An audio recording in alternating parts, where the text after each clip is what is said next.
ओम सम शनिश्चराय नमः। बोलिए शनि देव महाराज की जय। आइए आज के वीडियो में हम शनिवार व्रत कथा का श्रवण करेंगे। शनिवार के दिन शनि देव की पूजा अर्चना की जाती है और उनके निमित्त व्रत रखा जाता है। पीपल के वृक्ष के नीचे सरसों के तेल का दीपक जलाया जाता है और उस सरसों के तेल में थोड़ा सा काला तिल भी डालना अनिवार्य माना जाता है। अधिकांश व्यक्ति इस मिथ्या भ्रम से ग्रसित होते हैं कि शनि देव एक क्रूर धन संपत्ति के हरण करता और अनिष्टकारक देव हैं, परंतु यह तो उनकी शक्तियों का केवल एक पक्ष है। दूसरी ओर अपने भक्तों की सभी मनोकामनाएं पूर्ण करने वाले अत्यंत कृपालु देवता भी हैं श्री शनि देव जी। राजा को रंक और रंक को राजा, कोढ़ी को कमनीय काया का स्वामी और दुराचारी को श्री संपन्न धर्मात्मा बनाना श्री शनि देव के लिए सहज ही संभव है। बोलिए शनि देव महाराज की जय। आइए अब शनि देव का ध्यान करते हुए हम शनिवार की व्रत कथा का श्रवण करते हैं। ओम सम शनिश्चराय नमः। शनिवार व्रत कथा। एक समय सूर्य, चंद्रमा, मंगल, बुध, बृहस्पति, शुक्र, शनि, राहु और केतु इन 9 ग्रहों में विवाद हो गया कि हम में सबसे बड़ा कौन है। जब आपस में कोई निश्चय ना हो सका तो सब देवराज इंद्र के पास गए और कहने लगे कि आप सब देवताओं के राजा हैं, इसलिए आप हमारा न्याय करके बताएं कि हम 9 ग्रहों में सबसे बड़ा कौन है। राजा इंद्र इनका प्रश्न सुनकर घबरा गए और कहने लगे कि मुझ में सामर्थ्य नहीं है जो किसी को बड़ा या छोटा बतला सकूं। मैं अपने मुख से कुछ नहीं कह सकता। हाँ, एक उपाय हो सकता है। इस समय पृथ्वी पर राजा विक्रमादित्य बहुत बड़े न्याय करता है, अतः आप सब जाकर उनसे फैसला करा लें। यह सुनकर सभी ग्रह देवता चलकर भूलोक में जाकर राजा विक्रमादित्य की सभा में आकर उपस्थित हुए और अपना प्रश्न राजा के सामने रखा। राजा उनकी बात सुनकर बड़ी चिंता में पड़ गए कि मैं अपने मुख से किसको बड़ा और किसको छोटा बताऊंगा। जिसको छोटा बतलाऊंगा वही क्रोध करेगा। परंतु उनका झगड़ा निपटाने के लिए राजा ने एक उपाय सोचा और उसने सोना, चांदी, कांसा, पीतल, सीसा, रांगा, जस्ता, अभ्रक और लोहा धातुओं के 9 आसन बनवाए। सब आसनों को क्रम से जैसे सोना सबसे पहले और लोहा सबसे पीछे बिछाया। इसके पश्चात राजा ने सब ग्रहों से कहा कि आप सब अपने अपने आसनों पर बैठ जाएं। जिसका आसन सबसे आगे वह सबसे बड़ा और जिसका आसन सबसे पीछे वह सबसे खुद को छोटा जाने, क्योंकि लोहा सबसे पीछे था और वह शनि देव का आसन था। इसलिए शनि देव ने समझ लिया कि राजा ने मुझे सबसे छोटा बना दिया है। इस पर शनि देव को क्रोध आया और उन्होंने कहा कि राजा, तू मेरे पराक्रम को नहीं जानता। सूर्य एक राशि पर 1 महीना, चंद्रमा 2.25 दिन, मंगल 1.5 महीना, बृहस्पति 13 महीने, बुध और शुक्र 1-1 महीने, राहु और केतु दोनों उल्टे चलते हुए केवल 18 महीने रहते हैं। परंतु मैं एक राशि पर 2.5 और 7.5 साल तक रहता हूँ। बड़े बड़े देवताओं को भी मैंने भीषण दुख दिया है। राम जी को 7.5 आई तो उन्हें वनवास हो गया और रावण को 7.5 आई तो राम और लक्ष्मण ने सेना लेकर लंका पर चढ़ाई कर दी। रावण के कुल का सर्वनाश कर दिया। हे राजा, अब तुम सावधान रहना।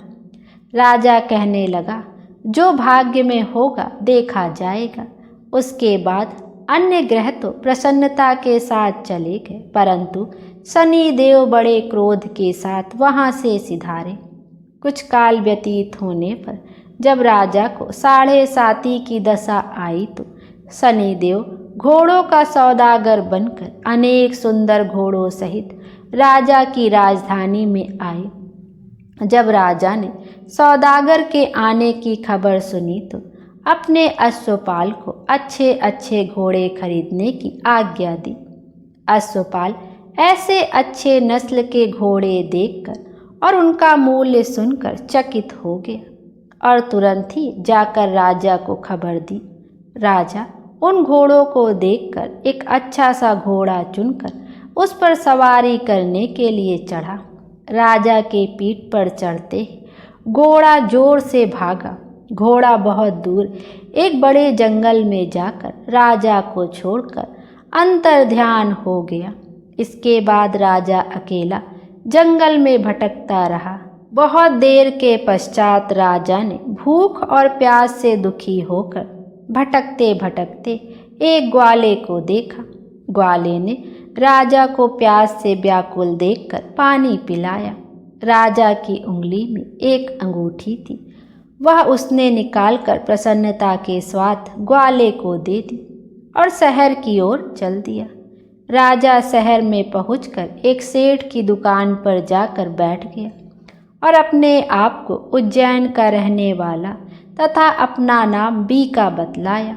सेठ ने उसको कुलीन मनुष्य समझकर जल आदि पिलाया। भाग्यवश उस दिन सेठ की दुकान पर बिक्री बहुत अधिक हुई। तब सेठ उसको भाग्यवान पुरुष समझकर भोजन कराने के लिए अपने साथ ले गया। भोजन करते समय राजा ने एक आश्चर्य की बात देखी कि खूंटी पर हार लटक रहा है और वह खूंटी उस हार को निगल रही है। सेठ को कमरे में हार न मिला तो सबने यही निश्चय किया कि सिवाय बीका के और कोई इस कमरे में नहीं आया, अतः अवश्य ही उसी ने हार चोरी किया है। 5-7 आदमी इकट्ठे होकर उसको फौजदार के पास ले गए। फौजदार ने उसको राजा के सामने उपस्थित कर दिया और कहा कि यह आदमी तो भला प्रतीत होता है, चोर नहीं मालूम होता, परंतु सेठ जी का कहना है कि इसके सिवाय और कोई घर में आया ही नहीं, अवश्य ही इसी ने चोरी की है। राजा ने आज्ञा दी कि इसके हाथ पैर काटकर चौरंगिया किया जाए। राजा की आज्ञा का तुरंत पालन किया गया और बीका के हाथ पैर काट दिए गए। कुछ काल व्यतीत होने पर एक तेली उसको अपने घर ले गया। बीका कोल्हू पर बैठा हुआ अपनी जुबान से बैल हाँकता रहा। कुछ वर्षों में शनि की दशा समाप्त हो गई। एक रात को वह वर्षा ऋतु के समय मल्हार राग गाने लगा। उसका गाना सुनकर उस शहर के राजा की कन्या उस राग पर मोहित हो गई और दासी को खबर लाने के लिए भेजा कि शहर में कौन गा रहा है। दासी सारे शहर में फिरती फिरती क्या देखती है कि एक तेली के घर में चौरंगिया राग गा रहा है। दासी ने महल में आकर राजकुमारी को सब वृतांत सुना दिया।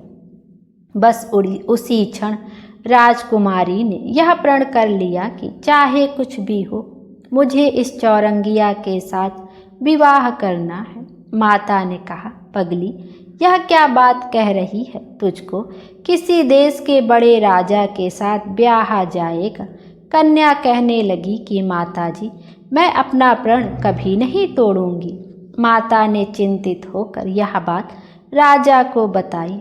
जब महाराज ने भी आकर यही समझाया कि मैं अभी देश देशांतर में अपने दूत भेजकर सुयोग्य, रूपवान एवं बड़े से बड़े गुणी राजकुमार के साथ तुम्हारा विवाह करूंगा, ऐसी बात तुमको कभी नहीं विचारनी चाहिए। कन्या ने कहा, पिताजी, मैं अपने प्राण त्याग दूंगी, परंतु किसी दूसरे से विवाह नहीं करूंगी।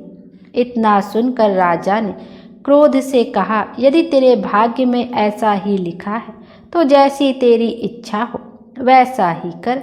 राजा ने तेली को बुलाकर कहा कि तेरे घर में जो चौरंगिया है उसके साथ मैं अपनी कन्या का विवाह करना चाहता हूँ। अपने घर जाकर विवाह की तैयारी करो। राजा ने उसी समय राजकुमारी का विवाह चौरंगिया विक्रमादित्य के साथ कर दिया। रात्रि को शनि देव ने विक्रमादित्य को स्वप्न दिया, राजा देखो, मुझको छोटा बतलाकर तुमने कितने दुख उठाए। राजा ने क्षमा मांगी। शनि देव ने प्रसन्न होकर विक्रमादित्य को हाथ पैर दिए। तब राजा ने कहा, महाराज मेरी एक प्रार्थना स्वीकार करें कि जैसा दुख आपने मुझे दिया है ऐसा और किसी को ना दें। शनि देव ने कहा कि तुम्हारी यह प्रार्थना स्वीकार है। जो मनुष्य मेरी कथा सुनेगा या कहेगा उसको मेरी दशा में कभी किसी प्रकार का दुख नहीं होगा, और जो नित्य ही मेरा ध्यान करेगा और चींटियों को आटा डालेगा उसके सब मनोरथ पूर्ण होंगे।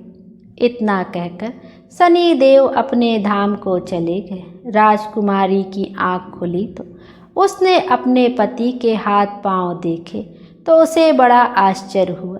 राजा ने अपना समस्त हाल कहा कि मैं उज्जैन का राजा विक्रमादित्य हूँ। यह बात सुनकर राजकुमारी अत्यंत प्रसन्न हुई। प्रातःकाल राजकुमारी से उसकी सखियों ने पूछा तो उसने अपने पति का समस्त वृतांत कह सुनाया। सब ने बहुत प्रसन्नता प्रकट की और कहा कि ईश्वर ने आपकी मनोकामना पूर्ण कर दी।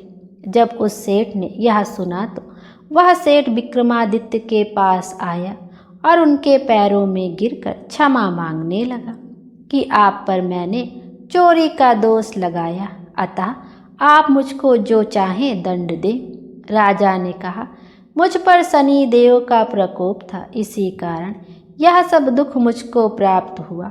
इसमें तुम्हारा कोई दोष नहीं। तुम अपने घर जाकर अपना कार्य करो। सेठ बोला कि मुझे तभी शांति होगी जब आप मेरे घर चलकर प्रीतिपूर्वक भोजन करेंगे। राजा ने कहा कि जैसी आपकी मर्जी हो वैसा ही करें। सेठ ने अपने घर जाकर अनेक प्रकार के भोजन बनवाए और राजा विक्रमादित्य को प्रीति भोज दिया। जिस समय वे भोजन कर रहे थे एक अत्यंत आश्चर्य की बात सबको दिखाई दी। जो खूंटी पहले हार निगल गई थी वह अब हार उगल रही थी। जब भोजन समाप्त हो गया तो सेठ ने हाथ जोड़कर बहुत सी मोहरें राजा को भेंट की और कहा कि मेरे श्री कंवरी नामक एक कन्या है, उसका पाणी ग्रहण आप करें।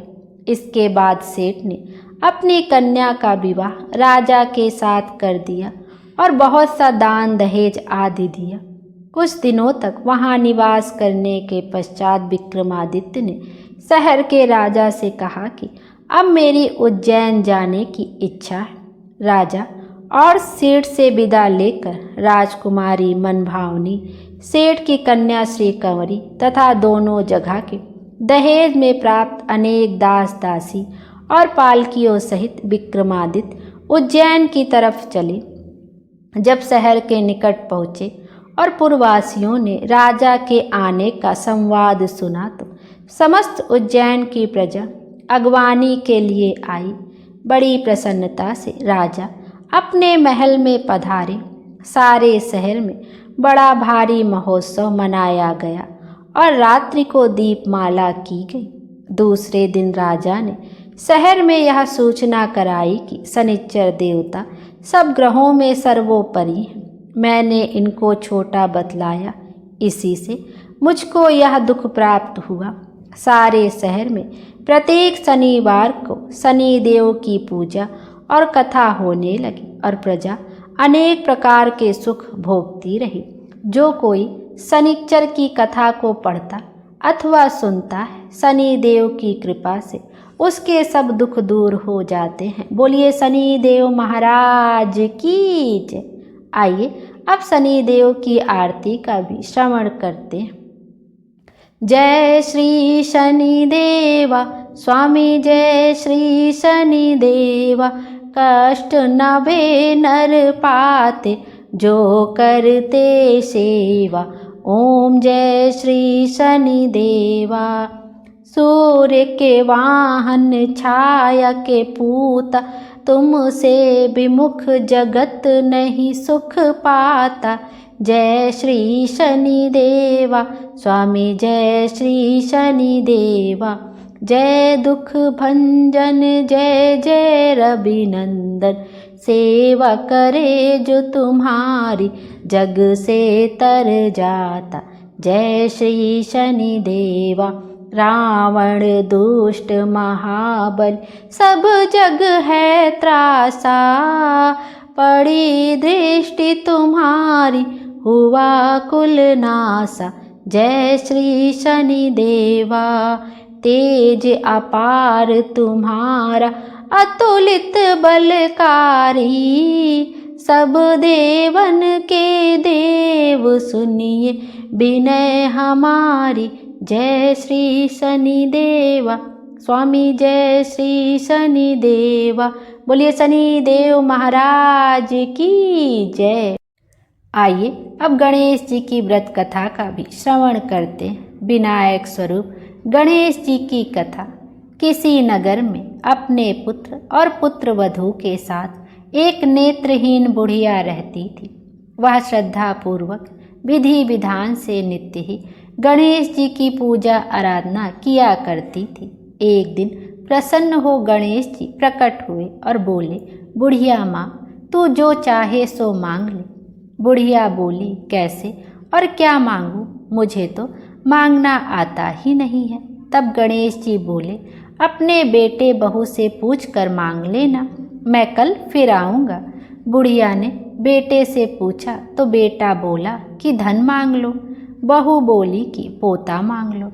तब बुढ़िया ने सोचा कि ये दोनों तो अपने अपने मतलब की बात कह रहे हैं। अतः बुढ़िया ने पड़ोसिनों से पूछा। पड़ोसिनों ने कहा, बुढ़िया तू थोड़े ही दिन जिएगी, क्यों तू धन मांगे और क्यों पोता मांगे? तू तो आंखें मांग ले, जिससे तेरा बाकी जीवन आराम से कट जाए। लेकिन बुढ़िया ने पड़ोसिनों की बात नहीं मानी। उसने सोचा कि जिसमें बहू बेटा राजी हो वह मांग लूँ और अपने मतलब की चीज़ भी मांग लूँ। अगले दिन गणेश जी आए और बोले, बुढ़िया माँ, जो चाहे सो मांग ले।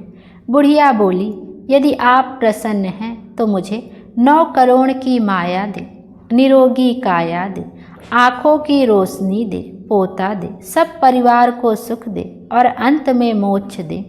गणेश जी बोले, बुढ़िया माँ, तूने तो हमें ठग लिया, किंतु तेरा वर तुझे मिलेगा, तथा अस्तु। इतना कहकर गणेश जी अंतर ध्यान हो गए। बुढ़िया को वर के अनुसार सब कुछ मिल गया। हे सिद्धि विनायक गणेश जी, जैसा आपने उस बुढ़िया को सब कुछ दिया, वैसा ही हमें भी देने की कृपा करना। बोलो गणपति महाराज की जय, गणपति देव की जय। आइए अब गणेश जी की आरती का भी श्रवण करते।